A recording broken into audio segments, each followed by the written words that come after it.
Hello student, आज हम discuss करेंगे फ्रिक्शन के बारे में। फ्रिक्शन क्या होती है, type of friction, its importance, its harmfulness, type of friction, fluid friction, like this everything I will discuss in this lecture. So let's start with the definition of friction. So question first is, what is friction?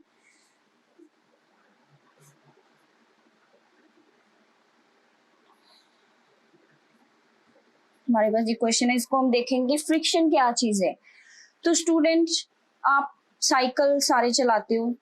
Suppose कर लो कोई cycle है, suppose कर लो कोई भी cycle है। अगर आप cycle चला रहे हो और कोई साइकिल जो है वो इस डायरेक्शन में जा रहा है, साइकिल किस डायरेक्शन में जा रहा है, साइकिल इस डायरेक्शन में जा रहा है। सपोज कर लो आपका कोई फ्रेंड उस साइकिल को पीछे से धक्का लगाए। आपका कोई फ्रेंड है, उस साइकिल को पीछे से धक्का लगा रहा है, तो उसने भी इसी डायरेक्शन में क्या लगा दी, फोर्स लगा दी। तो आपका साइकिल क्या हो जाएगा, स्पीड अप हो जाएगा। साइकिल क्या हो जाएगा, स्पीड अप हो जाएगा, तेज आपका साइकिल चलना शुरू हो जाएगा। अगर मैं एक कंडीशन लूं, हाँ वही साइकिल है सेम, सपोज कर लो उसको कोई आगे से धक्का लगा रोक रहे। सपोज कर लो आपका कोई फ्रेंड है, आप इधर से साइकिल को लेके जा रहे हो, लेकिन वो फोर्स अपोजिट लगा रहा है, वो आपके साइकिल को आगे से पकड़ के उसको रोकने की कोशिश कर रहा है। तो उस टाइम पे क्या होगा, आप देखोगे कि आपका जो साइकिल है, अगर वो बहुत ज्यादा फोर्स लगा रहा है आपका फ्रेंड, आपका साइकिल जो है वो क्या हो जाएगा, रुक जाएगा। मोशन उसका क्या हो जाएगा, रुक जाएगा। आप किस डायरेक्शन में जा रहे थे, आप इस डायरेक्शन में जा रहे थे, लेकिन आपके फ्रेंड ने इस डायरेक्शन से क्या लगाई, फोर्स लगाई। आप इस डायरेक्शन से फोर्स लगा रहे थे, उसने इस डायरेक्शन से फोर्स लगाई, जिस वजह से आपका जो साइकिल है वो क्या हो गया, रुक गया। साइकिल जो रुका किसकी वजह से, एक अपोजिट फोर्स की वजह से रुका ना। आपके साइकिल पे एक अपोजिट फोर्स लगी। अपोजिट फोर्स किसके अपोजिट लगी ये फोर्स, मोशन के अपोजिट लगी ये फोर्स। आप इस साइड को मोशन में जा रहे थे, आपका मोशन के अपोजिट जो फोर्स लगी, उस वजह से जो मोशन है वो किस में चेंज हो गया, मोशन चेंज हो गया आपका रेस्ट में। मींस आपका साइकिल मूव करना बंद हो गया। उस अपोजिट फोर्स को हम क्या नाम देते हैं, उस अपोजिट फोर्स को ही बोला जाता है फ्रिक्शन। क्या बोला जाता है, फ्रिक्शन। तो स्टूडेंट्स, फ्रिक्शन जो है वो अगर आप उसकी डेफिनेशन लिखो तो friction is the opposing force. Friction is the opposing force, or it is the force which oppose the motion. Any sentence you can use, so it is a opposing force.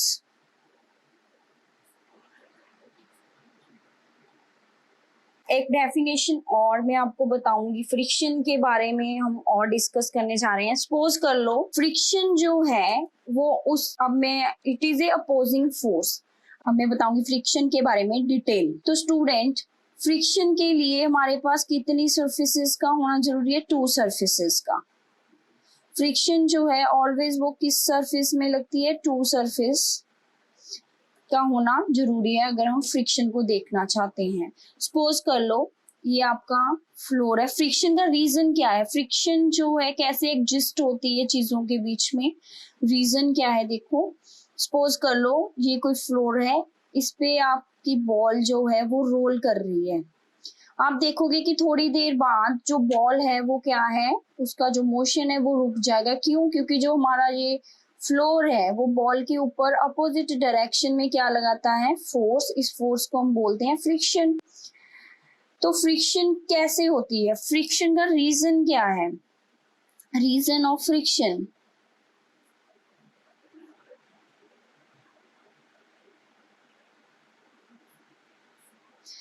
जब 2 surfaces contact में आते हैं, suppose कर लो एक ये surface है जो नीचे है और एक ऊपर है, इसके ऊपर बॉक्स पड़ा है। जब 2 सरफेसेस आपस में कांटेक्ट में आती हैं तो वो टू सरफेसेस एक दूसरे में क्या हो जाती है, इंटरलॉक। सपोज कर लो आपका ये टेबल है, उसके ऊपर आपने कोई बॉक्स रखा हुआ है। टेबल आपको देखने को तो स्मूथ लगेगा, बॉक्स की सरफेस भी स्मूथ लगेगी जो कि कांटेक्ट में है, दोनों की सरफेस कांटेक्ट में है। जैसे कि ये मेरे हैंड है, मैं इन दोनों को एक दूसरे के ऊपर रखूं तो ये दोनों सरफेसेस कांटेक्ट में आ गई। अगर मैं ऊपर एक अपना हैंड को स्लाइड करूं तो मैं देखूंगी कि कुछ वो इतना स्मूथली जो है आगे नहीं जा रहा, एक जो नीचे वाला हैंड है उसको रोकेगा, उसके मोशन को आगे जाने से रोकेगा। तो ऐसा क्यों होता है, देखो हमारे पास ये सरफेस है, इसके ऊपर एक बॉक्स पड़ा है, इन दोनों की जो सरफेस है नीचे वाली वो कांटेक्ट में। मैं इसकी बॉक्स की सरफेस ब्राउन कर देती हूँ so that you can easily identify the surfaces. तो ये दोनों सरफेसेस हैं तो जो आपस में कांटेक्ट में है, तो क्या होगा, देखने को तो ये सरफेस हमें बहुत स्मूथ लगती है, लेकिन अगर हम इस सरफेस को अंडर माइक्रोस्कोप देखें तो ये हमें ऐसे दिखेंगी, ऐसे। ये मान लो टेबल की सरफेस है और ये हमारे बॉक्स की सरफेस है जो कि एक दूसरे में बिल्कुल फिट हो चुकी हैं, इंटरलॉक। ये क्या है, एक इंटरलॉकिंग हमें यहाँ पे दिख रही है। जब सरफेसेस आपस में एक दूसरे में चिपक जाती हैं, इंटरलॉक हो जाती हैं, मतलब एक दूसरे में वो फिक्स हो जाती हैं, जिस वजह से अगर हम इस बॉक्स को स्लाइड करने की कोशिश करेंगे, आगे लेके जाने की कोशिश करेंगे, तो वो मोशन में इतनी जल्दी नहीं आएगा, क्योंकि उसके अपोजिट डायरेक्शन में भी क्या है, एक फोर्स लगती है जिसको हम क्या बोलते हैं, फ्रिक्शनल फोर्स। तो frictional force always in the direction opposite to the motion होती है, ये आपने याद रखना है। तो रीजन मैंने बता दिया, due to irregularity of the surface. Reason क्या है, इरेगुलरिटी। हमारे पास जो सरफेसेस हैं वो इरेगुलर होती हैं, इरेगुलरिटीज ऑफ सरफेसेस, जिस वजह से क्या है, दोनों ऑब्जेक्ट की सरफेसेस आपस में इंटरलॉक हो जाती हैं। जब वो इंटरलॉक हो जाती हैं तो उनका मूव करना एक दूसरे के ऊपर क्या हो जाता है, डिफिकल्ट। इसी चीज को हम बोलते हैं फ्रिक्शन। तो उसके बाद है स्टूडेंट हमारे पास type of friction. Next topic है type of friction.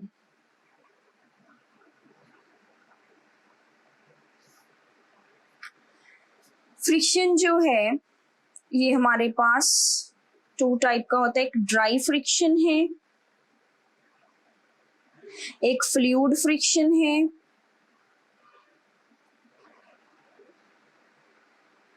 Dry friction में हमारे पास तीन हैं, one is static friction, sliding friction and third is rolling friction. And in the fluid friction we have two, liquid and gas, ये दो हैं। तो अब हम देखेंगे कि what is static friction, sliding friction, rolling, fluid friction, everything. So let's start with the static friction. Now we have static friction. Static friction क्या है स्टूडेंट? स्टैटिक फ्रिक्शन जो है ये वो फ्रिक्शन है जब कोई भी ऑब्जेक्ट रेस्ट में होता है। आप ये समझ लो, सपोज कर लो आपके घर में कोई सोफा है, बहुत हैवी सोफा है, वो कितने टाइम से एक ही जगह पे पड़ा है, उसको हिलाना, आपके बेड हैं आपके घर में बहुत ज्यादा हैवी होते हैं, उनको अगर आप फोर्स लगाओ, उनको आप मूव करने की कोशिश करो तो आप देखोगे कि वो मूव नहीं कर पाते। सपोज कर लो इस आपका फ्लोर है, इसके ऊपर आपका जो सोफा है ये पड़ा है, अगर आप यहाँ इस सोफे को फोर्स से मूव करना चाहोगे तो ये मूव नहीं होगा, क्योंकि इसमें जो इस टाइम फ्रिक्शनल फोर्स है उस फोर्स को हम क्या बोलेंगे, स्टैटिक फोर्स। जो ये सोफा है ये फ्लोर के साथ इतना इंटरलॉक हो गया है, जितनी फोर्स आप इस सोफा पे लगाओगे उतनी ही फोर्स अपोजिट डायरेक्शन में फ्लोर के द्वारा लगाई जाएगी ताकि वो मोशन को रोक सके। इस फोर्स को ही या इस फ्रिक्शन को हम क्या बोलेंगे, स्टैटिक फ्रिक्शन। सपोज कर लो मैंने इस सोफा के ऊपर 10 न्यूटन फोर्स लगाई इस साइड से, मैंने 10 न्यूटन फोर्स लगाई, और जो हमारा जो फ्लोर है जिसके ऊपर वो सोफा पड़ा है वो भी सेम 10 न्यूटन फोर्स ही उस पे लगा रहा है उसको रोकने के लिए। इस साइड से भी 10 न्यूटन फोर्स लग रहा है, उस साइड से भी, तो वो मूव नहीं करेगा। तो आप थोड़ी सी और फोर्स लगा रहे हैं, सपोज करो आपने अब 20 न्यूटन फोर्स लगा दी, तो सेम आपका फ्लोर भी कितनी अपोजिट डायरेक्शन में कितनी फोर्स लगा रहा है, 20 न्यूटन फोर्स लगा रहा है। न्यूटन क्या है, यूनिट ऑफ फोर्स। अगर आप इसके ऊपर मान लो 40 न्यूटन फोर्स लगा रहे हो, आपने बहुत ज्यादा फोर्स लगा दी, तो फ्लोर तो ट्राई करेगा कि वो 40 न्यूटन फोर्स लगाए। अगर फ्लोर जो है अनेबल है 40 न्यूटन फोर्स जो है वो नहीं लगा पा रहा फ्लोर, तो आपका सोफा क्या करना शुरू कर देगा, स्लाइड करना। जब आपका सोफा स्लाइड करना शुरू कर दे उस टाइम उस फ्रिक्शन को हम बोलते हैं लिमिटिंग फ्रिक्शन। वो कौन सी फ्रिक्शन है, लिमिटिंग फ्रिक्शन है। जिस टाइम आपने स्टैटिक फ्रिक्शन को क्या कर दिया, हरा दिया, और आपका जो सोफा है वो क्या करना शुरू हो गया, मूव करना शुरू हो गया, तो वो कौन सी फ्रिक्शन है, लिमिटिंग फ्रिक्शन है। तो students, what is static friction, एक बार मैं आपको दोबारा बता रही हूँ। स्टैटिक फ्रिक्शन जो है ये जब कोई भी चीज पड़ी होती है और उस टाइम उसमें जो फ्रिक्शन है वो हिल तो रही नहीं, तो उस टाइम जो उसमें फ्रिक्शन है वो क्या है, स्टैटिक फ्रिक्शन है। और अगर आप बहुत सारी फोर्स लगाओ तो आप स्टैटिक फ्रिक्शन से बाहर आ सकते हो। जब जैसे ही आपकी चीज मूव करनी शुरू हो जाए उस फ्रिक्शन को हम बोलेंगे लिमिटिंग फ्रिक्शन। उसके बाद है हमारे पास स्लाइडिंग फ्रिक्शन।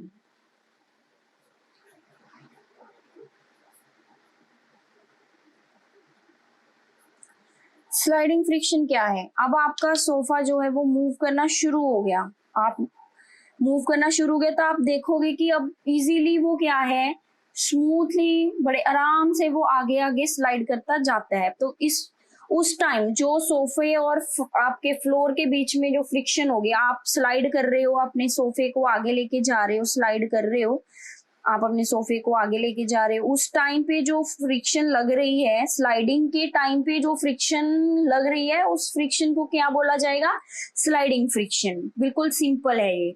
उसके बाद है रोलिंग फ्रिक्शन।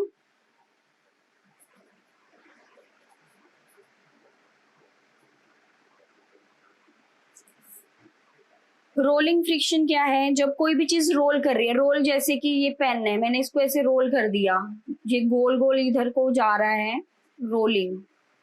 जैसे कोई भी चीज किसी पहिए के ऊपर रोल करती है, गोल गोल घूम के जाती है, उसको हम बोलते हैं रोलिंग।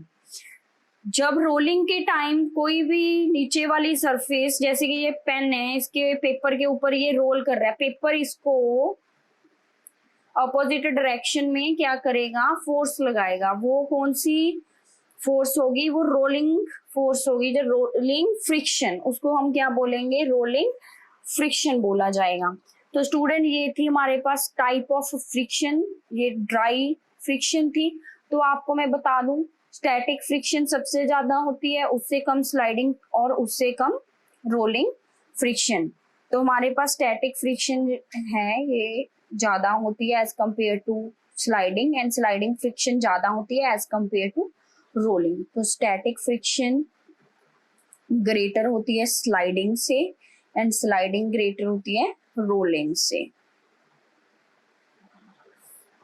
अब हमारे पास है फ्लूइड फ्रिक्शन। तो स्टूडेंट्स, लिक्विड और गैस दोनों को ही हम फ्लूइड बोलते हैं कलेक्टिवली। फ्लूइड किसको बोला जाता है, फ्लूइड ये नहीं भी अकेला हम लिक्विड के लिए यूज करते हैं, जो फ्लूइड्स होते हैं वो हम liquids as well as gas दोनों के लिए वर्ड कलेक्टिवली यूज करते हैं, liquid as well as gas. तो जो फ्रिक्शन लिक्विड्स और गैसेस के द्वारा लगाई जाती है उस फ्रिक्शन को हम क्या बोलते हैं, फ्लूइड फ्रिक्शन। जहाँ आप ऐसे भी कह सकते हैं, सपोज कर लो कोई भी चीज किसी लिक्विड में मूव कर रही है, जैसे कि शिप वगैरह होते हैं, कोई भी चीज एयर में मूव कर रही है, एयर क्या है, मिक्सचर ऑफ गैसेस है, तो उस टाइम पे जो एयर एक अपोजिंग फोर्स लगाएगी, जो लिक्विड एक अपोजिंग फोर्स लगाएगा, उस फ्रिक्शन को हम क्या बोलेंगे, फ्लूइड फ्रिक्शन। सपोज कर लो लिक्विड है हमारे पास, लिक्विड लाइक दिस, इसमें कोई भी शिप जो है वो मूव कर रहा है, आगे जा रहा है, कोई भी शिप आगे जा रहा है, कोई बोट आगे जा रही है, तो आप देखोगे कि जो फ्लूइड होता है, जो लिक्विड है, वो क्या है, अपोजिट डायरेक्शन में एक फोर्स लगाएगा सो दैट वो क्या कर सके, जो बोट है या शिप है उसके मोशन को रोक सके। तो उस फ्रिक्शन को हम क्या बोलेंगे, फ्लूइड फ्रिक्शन। सेम वे अगर कोई एरोप्लेन है, मेरी ड्राइंग इतनी अच्छी नहीं है, अगर कोई एरोप्लेन है, सपोज कर लो, it look like fish I suppose ना, नॉट एरोप्लेन, सपोज कर लो, आप मान के चलो ये एरोप्लेन है, कोई भी एरोप्लेन है, ये एयर में आगे जा रहा है, तो आप देखोगे एरोप्लेन इस साइड से जा रहा है, तो इसके अपोजिट डायरेक्शन जो एयर है, अपोजिट डायरेक्शन जो एयर है, इसके ऊपर क्या लगा रही है, फोर्स लगा रही है, जिसका नाम क्या है, फ्लूइड फ्रिक्शन, जो कि अपोज करेगी motion of the aeroplane. So इस टाइप की जो फ्रिक्शन होती है, जो liquid as well as gases के द्वारा लगाई जाती है, उसको हम क्या बोलेंगे, फ्लूइड फ्रिक्शन। यही एक कारण है कि हमारे पास जो एरोप्लेन है, जब बोट है, वो स्ट्रीमलाइंड होते हैं स्टूडेंट्स। स्ट्रीमलाइंड का क्या मतलब है, स्ट्रीमलाइंड मीन आगे से वो शार्प बनाए जाते हैं, तीखे तीखे होते हैं। तीखे होने का क्या है मकसद, सपोज कर लो अगर हमारा एरोप्लेन ऐसा होता, बस की तरह होता, बस की तरह होता, बहुत ब्रॉड होता, आगे से तीखा ना हो, तो क्या होगा, जैसे ही वो एयर में फ्लाई करेगा तो आप देखो कितना जो सरफेस है उसके ऊपर अपोजिंग फोर्स लगेगा, तो एरोप्लेन तो फ्लाई ही नहीं करेगा ना। बट यहाँ पे जो ये शेप है, अगर इस पे फोर्स लगेगी, एयर इस पे फोर्स लगा रही है, तो ऐसे वो नीचे निकल जाएगी, क्योंकि एरिया बहुत कम है, बहुत कम एरिया पे वो फोर्स लगेगी। तो यही एक कारण है कि हमारे पास जो बोट हैं, जो एरोप्लेन है, वो स्ट्रीमलाइन बनाए जाते हैं, क्योंकि ये हम डिस्कस करेंगे फैक्टर अफेक्टिंग फ्रिक्शन में भी क्यों जो स्ट्रीमलाइंड शेप दी जाती है हमारे पास जो एयर में, जहाँ जो लिक्विड में चीजें मूव करती हैं। तो ये था topic type of friction. Now I will discuss factor affecting friction. Topic है हमारे पास फैक्टर अफेक्टिंग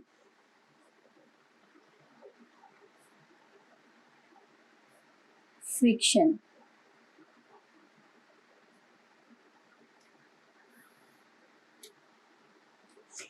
सबसे पहला जो फैक्टर है वो है nature of surfaces.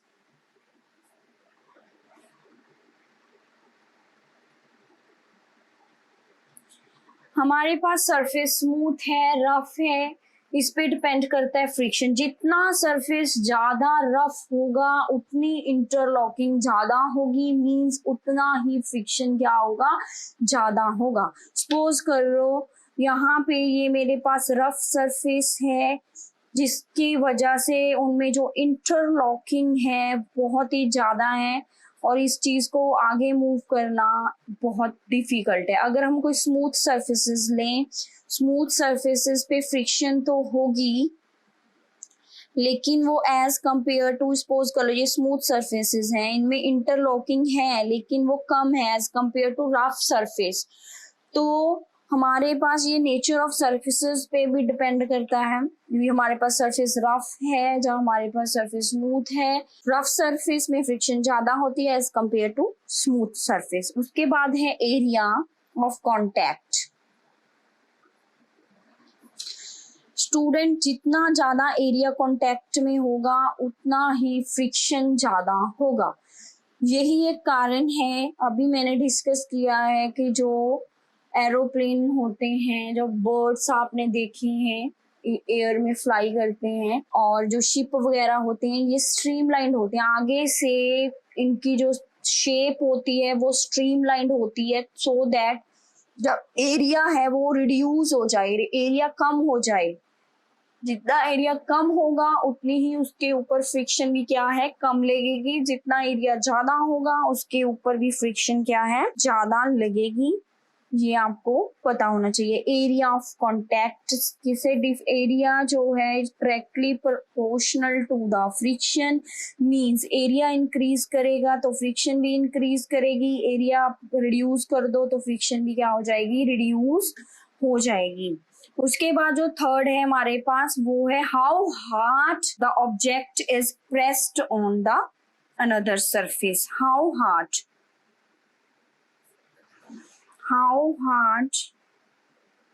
two surfaces how hard two surfaces pressed together